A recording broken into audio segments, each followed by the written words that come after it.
அருள்மிகு மூங்கிலணை காமாட்சியம்மன் திருக்கோவிலில் தென்புறத்தில் விநாயகருக்கு தென்புறத்தில் ஆதி தட்சிணாமூர்த்தி அமையப்பட்டிருக்கிறது.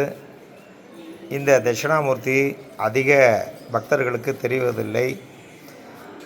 குரு பயிற்சியாகிய முதல் வியாழக்கிழமையாகிய இன்றைய தினம் குரு பகவானுக்கு சிறப்பு சந்தனக்காப்பு அலங்காரம் செய்து சிறப்பு பூஜை நடைபெற்றது.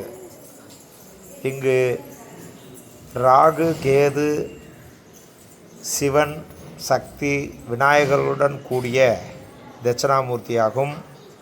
இது மிகவும் பழமையான தட்சிணாமூர்த்தியாகும். பல ஆயிரம் ஆண்டுகளுக்கு முன் இங்கு பிரதிஷ்டை செய்து இருந்த தட்சிணாமூர்த்தி சக்தி மிகுந்த ஒரு குரு பகவானுடைய அமைப்பாகும். இங்கு மாலதோஷம், புத்திரப்பேர்களுக்கு வழிபாடு செய்பவர்கள் தட்சிணாமூர்த்தியையும் வழிபட்டு குரு பகவான் தான் ஆண் சந்தானத்திற்கு அதிதேவதையாகும். குழந்தை பேறு, வம்சவிருத்தியை தரக்கூடிய குரு பகவான் இப்போது பயிற்சியாகிய ரிஷபராசியிலிருந்து மிதுன ராசிக்கு பயிற்சி அடைந்தார். இப்போது மிதுனத்திற்கு ஜென்மத்தில் வந்து அமர்ந்திருக்கிறார்.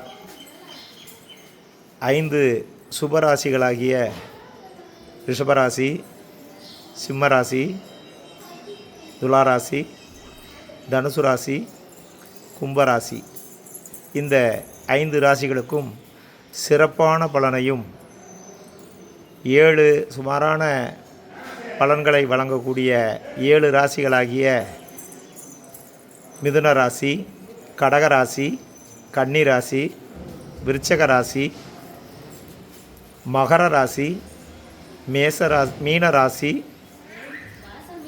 மேசராசி, இந்த 7 ராசிகளுக்கும் தட்சிணாமூர்த்தியை வியாழக்கிழமை தோறும் வழிபாடு செய்து கொண்டக்கடலை மாலை சார்த்தி வழிபாடுகள் செய்தால் அந்த குரு பகவானுடைய பார்வை வளம் நமக்கு கிடைக்கப்பெறும். சனி பகவான் போன்று தீய பலன்களை வழங்க மாட்டார் தட்சிணாமூர்த்தி. நல்ல சுப பலன்களையே வழங்கக்கூடிய ஒரு அமைப்பு தான் தேவகுருவான தட்சிணாமூர்த்தியினுடைய அமைப்பாகும். அதனால் பகவானுடைய பார்வை இல்லாமல் தான் நமக்கு சோதனைகள் வருமோ ஒழிய அவரிடம் சென்று அவர் பார்வையை பட்டால் நமக்கு எல்லா நன்மைகளும் கிடைக்கப்பெறும் என்பது ஐதீகம். ஓம் குரு பிரம்மா குரு விஷ்ணு குருதேவோ மகேஸ்வர குரு சாஸ்தா பரபிரம்மம் தஸ்மை ஸ்ரீ மகா குருவே நமோ நம. ஓம் புருஷபஜாய உத்மகே கருணிகஸ்தாய தீமகி தன்னோ குரு பிரஜோதயாம்.